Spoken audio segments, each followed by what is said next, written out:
Hola a todos, bienvenidos a Divino Canal.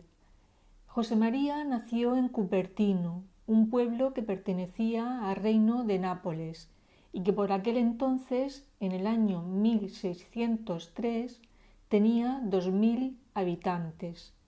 Su familia era una familia modesta y curiosamente muy parecida a la Sagrada Familia, y no solo porque su padre fuera carpintero, sino porque él mismo, José María, nació en un establo, al igual que Jesús.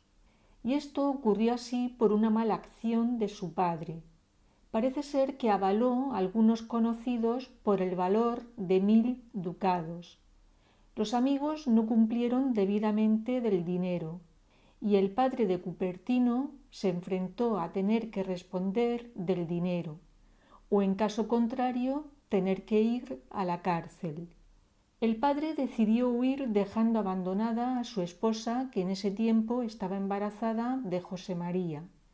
Cuando los alguaciles llegaron a la casa de sus padres, la madre también huyó y se refugió en casa de unos amigos, y en el establo de dicha casa dio a luz a José, a quien también añadió como nombre María, ya que a ella lo consagró.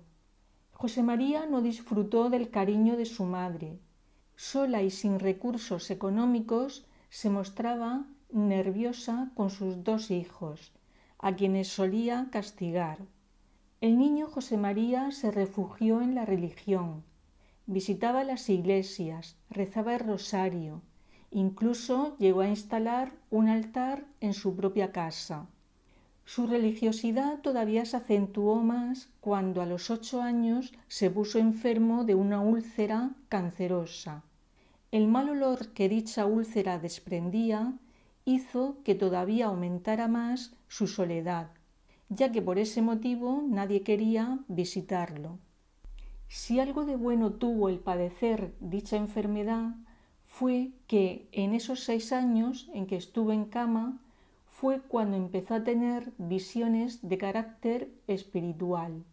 Un día apareció en su vida un cirujano. Este le operó, pero la operación resultó ser un absoluto fracaso. Entonces el cirujano llevó a José al santuario de la Virgen de las Gracias de Galatone, donde él vivía. Ungió la herida con el aceite de la lámpara que ardía ante la Virgen, y fue en ese momento cuando sucedió el milagro.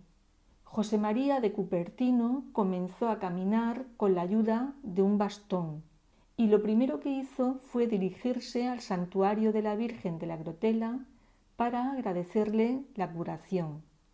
Aunque José María ya podía caminar como todos los jóvenes de su edad, realmente no era como los demás. Los años que vivió postrado en una cama le hizo sufrir un retraso en su aprendizaje, del cual no se recuperará. Sin embargo, llegó a ser sacerdote y lo consiguió de una manera providencial, porque si no, ¿cómo se puede explicar que la única frase del Evangelio que sabía explicar completamente bien fuera la que preguntaran en el examen? Pero todavía hay más, porque cuando llegó el turno de hacerle esa misma pregunta a José María, el obispo suspendió el examen diciendo: ¿para qué seguir examinando a los demás si todos se encuentran tan formidablemente preparados? Y fue de esta manera providencial como José María aprobó sus exámenes, siendo ordenado sacerdote en 1628. José María de Cupertino murió el 18 de septiembre de 1663. Tenía 60 años. Su cuerpo se encuentra en la cripta de la iglesia de Osimo, iglesia que en la actualidad es el santuario de San José María de Cupertino. El santo estuvo dotado del don de la levitación, es decir, que podía levantar su cuerpo sobre la tierra manteniéndose en el aire sin apoyo. Sin embargo, sus enemigos lo acusaban de que se lo inventaba. Fue enviado al Papa Urbano VIII para que éste averiguase la verdad. Y hablando con él, José María entró de nuevo en éxtasis y levitó. Un príncipe protestante, Juan Federico, duque de Brunswick-Luneburgo, también pudo ver las levitaciones y le impresionaron tanto que se convirtió al catolicismo. Ya no había duda, así que José María de Cupertino fue beatificado el 24 de febrero de 1753 y lo fue por el Papa Benedicto XIV, y el 16 de julio de 1767 fue canonizado por el Papa Clemente XIII. Otro de los dones del que José María de Cupertino gozó fue el del perfume de olor de santidad, tanto en vida como después de su muerte. Ese particular perfume se impregnaba en sus cosas, en sus ropajes y en los lugares por donde pasaba, llegando a durar hasta 20 días esa fragancia y 20 años en el caso de sus hábitos. Solamente con besarle la mano ya se sentía ese olor a santidad. Él intentaba disimularlo y para ello utilizaba tabaco perfumado.